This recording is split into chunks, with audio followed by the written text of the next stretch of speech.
할렐루야! 안녕하세요. 박연훈 목사입니다. 여러분, 신나시죠? 하나님의 희망입니다. 성령은 우리에게 희망으로 오신 분이에요. 우리와 함께 해주시는 그 놀라운 성령님을 사춘기 전에 우리 어린이들이 경험하며 살 수 있다면 얼마나 좋을까요? 자, 오늘 셋째 날 드디어 예배입니다. 와, 시장통 같은 예배. 빨리 끝나고 간식 먹었으면 좋겠다고 투덜대는 예배. 이런 예배를 다 뒤로 하고, 여러분, 예배에서 하나님의 강력한 임재가 나타나고, 예배에서 지금도 역사하시는 하나님의 음성을 듣게 되고, 예배에서 그 못된 사탄의 공작이 무너지고, 마음속에 욕심과 세상에서 묻어온 더러운 사탄 마귀 귀신의 생각들이 다 쓰레기통으로, 십자가 아래로 던져져야 하지 않겠습니까? 그 예배, 이렇게 드릴 수가 있습니다. 이렇게 정의해 봤어요. 예배, 어린이가 가장 행복한 시간. 제가 수지 남서울 비전교회에 2년 있었잖아요. 야, 거기에 이 지아라는 아이가 5학년짜리인데요. 이 아이가 아빠가 상암동 월드컵 경기장이 있는 쪽에 회사가 있어서 수지에서 2시간씩 출퇴근하는 거예요. 그쪽에 집을 사서 이사해야 되는데, 엄마 2년만, 아빠 2년만. 왜 2년이에요? 6학년까지 이 키즈처치에서, 저는 남서울 비전교회에 가서 학년제를 무학년제로 리메이킹하고 반편성을 해서 2개의 부서를 7개의 부서로 늘리고, 그리고 셀로 다 편성해버려요. 6학년까지 키즈처치에 있고 싶다는 거예요. 사랑하는 담임 목사님, 교육위원회 장로님, 교육 목회자 여러분, 부장님, 선생님 여러분, 이게 하나님께서 원하시는 성경적 교회 학교가 아닐까요? 예배가 좋아서 이사까지 미룰 수 있는, 하기야 요즘 아이들의 얘기라면 부모님들이 다 들어주잖아요. 그런데 그게 얼마나 기특하겠어요. 예배 때문에. 오늘 은혜 받았다고 엄마한테 고백하고 아빠한테 질문하고, 야, 그런 예배가 이제 2022년도에 한국교회에 펼쳐집니다. 할렐루야. 네. 자, 그러면 마틴 로이 존스의 예배 간증을 잠깐 해드리겠어요. 어떤 분이 이런 질문을 했다는 거예요. 로이 존스 목사님, 죄송한 질문인데요, 목사님은 그렇게 많은 예배를 인도하셨고 설교를 하셨는데, 정말 하나님께 감동이 될 만큼 기억나고 잊지 못할 예배는 몇 회나 될까요? 뜬금없이 이런 질문을 한 거예요. 목사님께서 잠시 생각하시다가, 네, 10여 회 됩니다. 야, 저에게 물어봤어요. 박연훈 목사, 당신은 이제껏 그 많은 예배와 또 예배 인도 또 그 숱한 어린이 은혜 캠프가 벌써 25년 지나고 있거든요. 매해 평균 8,000명에서 18,000명까지 2007년도 평양 대부흥 100주년 때는 저 둔내 현대 송우 리조트 그 체육관에 2,500명이 넘게 한 자리에 모였으니까요. 지금도 그 설교 영상과 그때 입신한 아이들, 그때 가장 많은 어린이들이 방문받고 가장 많은 아이들이 입신해서 널브러져 있었고 아이들도 어른이랑 똑같아요. 저 신비주의자 아닙니다. 저 방언 강조하지 않습니다.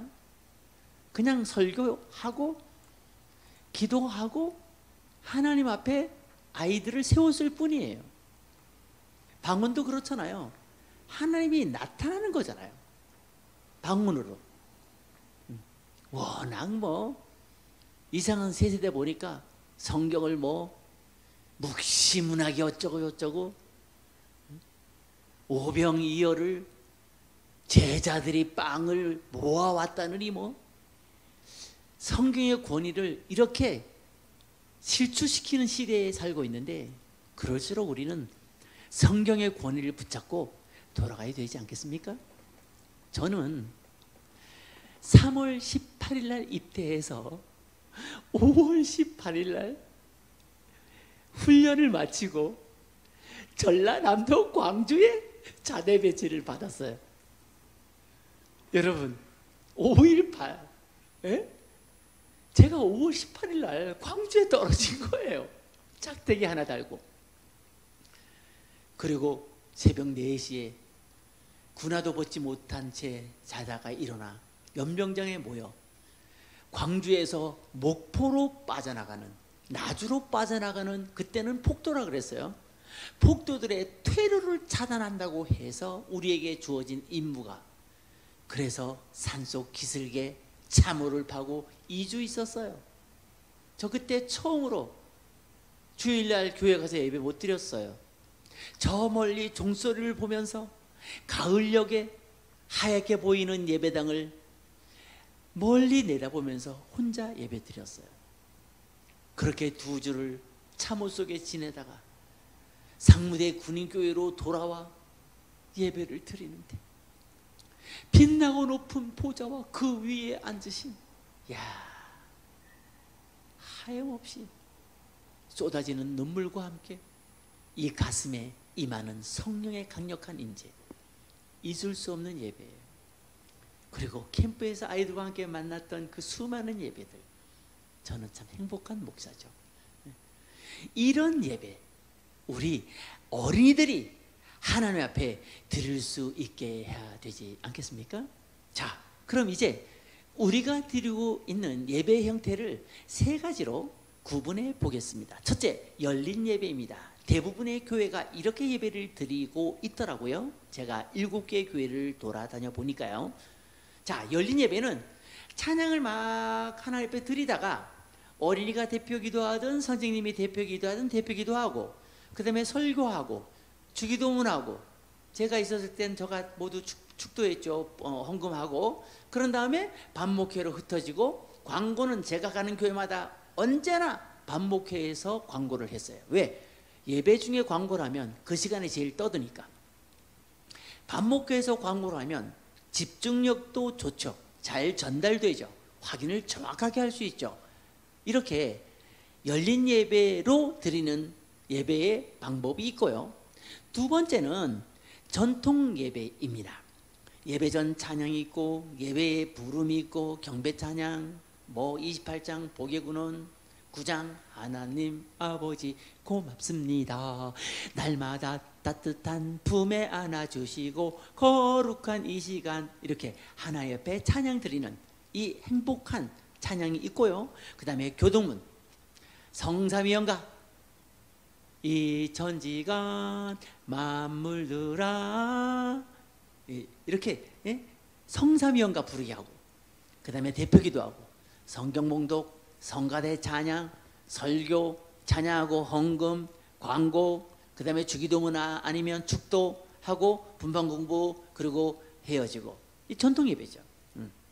세 번째가 그저께 말씀드렸던 동일교회 같은 요즘 이제 이런 예배가 여러분 교회에서 많이 드려지고 있는데 정확하게 원리를 알고 프로그래밍을 잘 해야 성숙하고 거룩한 예배를 드릴 수가 있어요. 보통 온 가족 예배, 전 세대 예배, 통합 예배 이런 말을 써요. 다음 세대와 어린이가 함께 예배를 드리는 거죠. 그래서 제 파일을 보시면 동일교회 예배의 타임을 제가 자세히 여러분에게 공개해 드렸습니다. 자, 그렇다면 이 세 형식의 예배 중에서 여러분은 어떤 예배를 선택하실 거예요? 자, 셋 중에 하나를 선택하셔야 합니다. 그런 다음 60여 분 드려지는 이 예배 속에서 시간을 분배합니다. 찬양 15분, 예배와 설교 20분, 그 다음에 반목회 15분에서 20분, 이렇게 해서 60분이에요. 자, 이렇게 60분간 예배를 드릴 때 우리의 모든 목회자와 부장님, 선생님들의 마음속에는 어떤 기도 제목이 있습니까? 우리 아이들이, 우리 중고등부가, 우리 청년대학부가, 우리 영유치부가 3번 정도는 심장이 흔들려야 한다. 하나님의 은혜가 임해야 된다는 거죠. 저는요, 중학교 때 초등학교 예배에서는 그런 걸 못 느꼈어요. 중학교 때 이제 중등부가 됐으니까 어른 예배 참석하라 라는 어머니의 명을 받아 11시 예배에 참석했는데 바로 제가 감동 먹었잖아요. 언제? 아니 우리 옆집에 살고 계신 노인 권사님께서 그날 기도신데 대표 기도하시면서 엉엉 우시는 거예요. 야, 난 처음 봤어요. 처음 봤어. 나 그때 하나님이 살아계신 줄 처음 알았어요. 너무 진지하게 기도드리고 하나님 앞에서 회개하고 울먹이시니까 이 가슴에 지진이 일어나더라고. 지진이. 그런데 우리네 예배는 어떻습니까? 참, 이거 고쳐야 된다는 거예요. 언제 처음 진동이 옵니까? 찬양 타임에. 자, 두 번째 심장이 언제 움직입니까? 바로 설교 시간입니다. 저는 지금도 이해 안 되는 것은, 아니 어른들은 예배 드릴 때 설교자의 그 문장마다 아멘이 저절로 터져나오지 않습니까? 그런데 제가 7교회를 순회하면서 정말 충격적이었던 것이, 저기 그 7교회 중에서 몇 교회는 제가 모든 부서를 모두 코칭하기도 했었거든요. 물론 2022년도에도 제가 여러 교회를 코칭해 드릴 것입니다. 여러분이 저에게 코칭 요청해 주시면 짧게는 1년, 그리고 2년 정도, 짧게는 1년, 길게는 2년 정도 제가 코칭 디렉터를 해드리면 성경적 교회학교의 세팅이 완벽하게 세워집니다. 그래서 교육 목사님, 교육 전사님, 다음 세대 사역자가 1년에 한 번씩, 2년에 한 번씩 바뀌어도 전혀 흔들림 없는 부장 중심으로 모든 교사들이 똘똘 뭉쳐서 하나님의 사람들을 길러내는 성경적 교회학교를 구축할 수가 있어요. 그런데 제가 7개 교회 중에서 여러 부서를 모두 맡았던 교회가 몇 교회 있는데, 글쎄 청년대학부 예배에서도 청년들이 예배 중에 아멘을 안 한다니까요. 참. 그러니까 유유히 교회를 떠나가는 것 아닙니까? 다시 한번 강조드립니다. 어린아이가 우리 이번 교육목회 엑스폴로 22는 아동부, 그러니까 초등학생 1학년부터 6학년에 초점이 맞춰져 있고, 다른 부서는 어떤 그 4개의 큰 틀만 제시하고 있잖아요. 그런데 어떻게 사춘기 전에 성령 받아야 교회학교의 동력은 아동부예요. 자, 아동부라는 이름도 어린이부라고 말할 수도 있고 1학년서부터 6학년 모두를 아동부라고 말하기도 합니다. 또 거창중앙교회 같은 경우 유년주일학교라 그러죠. 유년부라고 말합니다. 보편적으로는 1, 2를 유년, 3, 4를 초등, 5, 6을 소년부라고 명명했었죠. 이것을 키즈처치로 바꾸게 되면 유년교회, 초등교회, 소년교회 이렇게 바꿀 수도 있고요. 또 어린이교회, 아동교회, 영어에서는 키즈 처치 이렇게 명명할 수도 있겠죠. 교회학교 아동부가 동력인 이유는 사춘기 전에 말씀에 아멘하고 예배 시간에 눈물을 쏟고 자신이 갖고 있는 이 정신적인 문제들, 요즘 어린이들이 이 웹툰이 공개돼 가지고 오픈돼 가지고 웹툰에서 애들이 얼마나 많이 망가집니까? 또 스마트폰 중독, PC 중독, 게임 중독. 이 중독에 빠져 있잖아요. 이런 애들이 예배 드리면서 치료가 되어야 할 줄로 믿습니다. 예수님의 이름으로 치료됩니다. 되어야 합니다. 예수님의 이름은 최고의 가치예요. 이 예수님의 치료의 역사가 언제 멈춰진 거죠?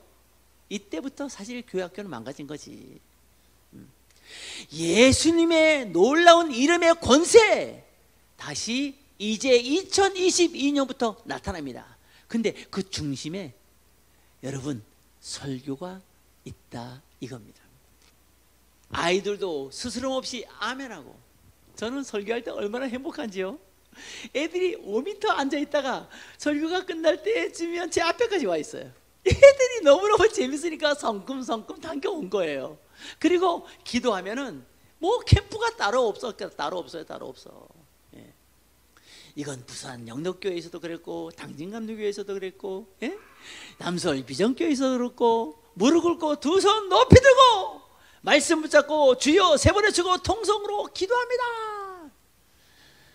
애들하고 제가 기도할 때는 주여 세 번 외치기보다 애들의 언어로 이렇게 바꿨어요. 예수님 도와주세요. 예수님 고쳐주세요.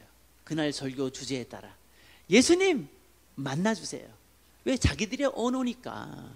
여러분, 설교 하나, 설교의 개념, 설교의 정의 하나만 달라져도 이렇게 어린이들이 영혼이 달라진다니까요. 그래서 여러분, 2022년도 성경적 교회학교는 어떤 어린이를 키우게 되느냐? 영이 강한 어린이를 키우게 된다는 거예요. 할렐루야. 영이 강한 어린이. 그래서 한 번 예배 드릴 때 최소한 3번 아버지, 어머나, 하나님, 제가 잘못했어요. 이게 매 주일마다 그래야 1시간이에요. 그래야 이 세상, 돈이 만능인 줄 아는 이 세상, 동성애를 얘기하는 이 세상, 온갖 젠더와 이데올로기, 사상교육을 하는 이 세상 교육 속에서 이 아이들이 예수 십자가를 붙잡고 성령적 세계관으로 무장하여 살아갈 수 있지 않겠습니까? 그런 교회학교가 2022년도부터 펼쳐질 수가 있는 것입니다. 세 번째는 언제 심장이 흔들려야 합니까? 밥 먹기 할 때. 여러분 정확하지 않습니까? 예? 이렇게만 예배한다면, 이렇게만 성경적 교회학교가 초교파적으로 단 한 명이 드려도 생명력 넘치는 예배가 하나님 앞에 올려드린다면, 단 단 한 번의 예배 실수로 430년의 노예 생활을 살게 된 이 아브라함의 실수, 여러분 이게 그냥 실수입니까? 예배가 민족의 미래를 바꾸는 거예요. 할렐루야. 우리 명심해야 합니다. 그렇기 때문에 시장통 같은 예배를 닫아버리고 예배를 모두 여러분 컨설팅 해보세요. 사회하는 사람들 문장을 다 바꿔요. 멘트를 바꿔요. 모든 멘트, 문장은 간결해야 하며 그 문장 속에 하나님이 들어있어야 해요. For example, 우리 다 함께 김미숙 선생님께서 우리를 대표해서 하나님께 대표 기도해 주시겠습니다. 이렇게 바꾸는 거예요. 우리 다 같이 기도하겠어요? 오늘은 우리를 대표해서 김미숙 선생님께서 하나님께 기도 올리겠습니다. 이렇게 문장을 바꾸는 거예요. 찬양도 매한가지입니다. 우리 다 같이 살아계신 성부, 성자, 성령 하나님께 생명의 찬양을 올려드립니다 하고 첫째 날 삐삐삐 이렇게 나가는 거예요. 여러분 날씨가 춥죠? 오늘하고 고생했어요. 아이고 그거 안 되고. 자, 이렇게 여러분 예배는 소중한 거예요. 민족의 미래를 바꾼다니까요. 여러분 창세기를 보세요. 10절에 뭐라 그래요? 아브라함이 그 모든 것을 가져다가 그 중간을 쪼개고 그 쪼갠 것을 마주 대하여 놓고 그 새는 쪼개지 아니하였으며 솔개가 그 사체 위에 내릴 때에는 아브라함이 쫓았더라. 아브라함의 치명적 예배 소홀로 430년을 만나게 됐다는 것, 이거 역사적인 교훈입니다. 이렇게 말씀에 비춰보면 한국교회가 2001년도부터 감소 증세가 드러난 것은 2001년도 전에 이미 한국교회, 교회학교의 예배는 무너져 가고 있었다는 증거입니다. 마지막 PPT를 볼까요? 현재 2021년도 교육부 초등학생 인구표입니다. 모두 몇 명일까요? 267만 2,340명입니다. 이런 시대에 살고 있습니다. 너무 많지 않습니까? 여기에다가 요즘은 홈스테이를 하는 교회 목사님들 많이 계십니다. 야, 이 대안학교는 저기 홍천에 있는 김정환 목사님이 이끄시는 이끌라 사관학교 강추합니다. 정말 6년을 지나면서 영어 관통, 성경적 세계관 관통, 기도 관통, 말씀 읽기 관통, 야, 얼마나 귀한지. 소수 정예, 금요일 날 강의 기대가 될 것입니다. 두 번째 시간이 그 유명한 이동진 목사님의 설교 메시지입니다. 설교 특강, 어리도 좋은 설교를 원한다. 감동되지 않습니까? 이 목사님은 합동측을 대표하는 다음 세대 사역자이시고요, 다음 세대 부흥본부 사무총장이십니다. 세 번째 시간에는 부산 이삭교회에서 사역하고 있는 진길창 목사의 성령이 임하는 예배. 여러분 이렇게 하나님의 쓰임 받는 분들이 있으니 얼마나 행복합니까? 그리고 요즘 정말 하나님께서 어마어마하게 쓰시는 일산 제자 광성교회 박한수 목사님의 설교가 여러분의 심장을 뜨겁게 할 것입니다. 여러분 300만 초등학생 시대 2022년도에는 내실을 기하자니까요. 내실. 하나님 1000명을 보내도 감당하겠습니다. 하나님 500명을 보내셔도 감당하겠습니다. 100명을 보내셔도 감당하겠습니다. 500명을 보내셔도 감당할 수 있습니다. 1000명을 보내셔도 감당할 수 있습니다. 이런 교회에 하나님께서는 이 초등학생들을, 중학생들을, 고등학생들을, 청년대학부를, 영아의 주부를 보내주시게 될 것입니다. 이 축복이 성경적 교회학교를 세팅하고 교육목회 엑스플로 22를 이끌어가는 우리 모두에게 충만하기를 주님의 이름으로 축원합니다.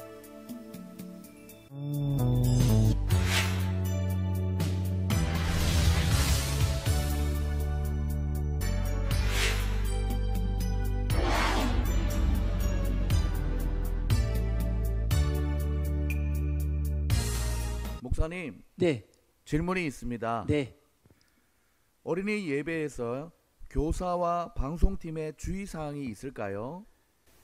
네, 아주 실질적인 질문이군요. 우선 선생님들은 예배 시간에 왔다 갔다 동선이 생기면 안 됩니다. 선생님들은 대부분 이 아이들은 예배를 잘 드리도록 내가 옆에서 도와주고 나는 좀 전에 일부 예배 드렸어, 이런 생각이 있거든요. 이게 교육을 망칩니다. 선생님들이 기도 시간에 눈물을 흘리며 기도하는 모습, 그것 자체가 아이들에게 완전히 생명력 넘치는 사진이 됩니다. 선생님 여러분, 예배 시간에 왔다 갔다 하지 마시고 출석부에 이름 쓰지 마시고 설교자에게 집중하고 선생님이 먼저 큰 소리로 아멘 하셔야 합니다.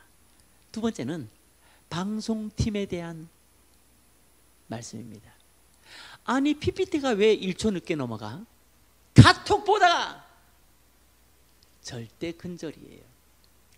착착착 빈틈없이 PPT가 넘어가고 하울링 생기지 않도록 음향 장비 미리 딱 맞춰놓고 예배 준비를 잘 해야 합니다. 부탁합니다. 목사님, 두 번째 질문이 있습니다. 초등학생이 저희 교회는 딱 2명밖에 없는데 이럴 경우에는 어떻게 하나요? 네, 2명의 초등학생 너무 귀하죠. 그 중에서 과학자가 나올 줄도 누가 알아요? 하나님만 아시죠.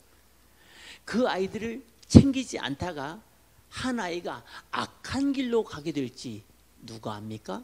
그래서 그 아이를 정말 소중하게, 더 친밀하게, 2명이니까 소수정예네요. 더 집중적으로 이 아이를 가르칠 수가 있고 예배자가 되게 할 수 있는데, 이것을 위해서 저희가 준비한 것이 다음 세대 부흥본부 주일 어린이 예배 동영상이에요. 이 예배를 같이 드리게 하고 반목회 같은 것을 선생님이 따로 아이들과 물어보고 대답하면서 이 공동체를 만들어 가는 거예요. 그리고 저기 창원에는 이런 교회가 있어요. 저희 그 설교 중에서 설교만 따로, 선생님이 설교를 아이에게 하기 뭐 하시니까 찬양 이런 거 같이 자유롭게 하고 설교만 제 설교를 딱 듣게 하고 그 다음에 그 설교를 추려서 아이들과 이제 질문하고 대답하고 케어해 주는 그런 실제적인 교회도 있더라고요. 여러분 교회에서 그렇게 적용해 보시길 바랍니다. 목사님, 예배 중에 어린이들이 최상의 예배를 드리기 위한 좌석 배치는 어떤가요? 그리고 혹시나 떠드는 아이들은 그 아이들을 어떻게 통제하면 좋을까요? 아주 중요한 질문입니다. 아이들이 예배에 집중하지 못하고 마음대로 떠들거나 또 강짜를 부리는 아이들이 있을 수가 있어요. 자, 이때는 무조건 부장님이든 총무든 서기든 그런 아이는 그 교회에 꼭 정해져 있어요. 담임 선생님은 그 아이 옆에 앉고 그리고 부장님과 서기, 회계 중에 한 분이 또 그 아이를 커버해줘서 완전히 중간에 그 아이가 있게 하고 정성으로 예배 드리는 것을 양쪽에 있는 선생님이 보여주는 거예요. 그렇게 하고 더 중요한 것이 있어요. 좌석 배치입니다. 골프도 루틴이 있듯이 예배도 루틴이 있어요.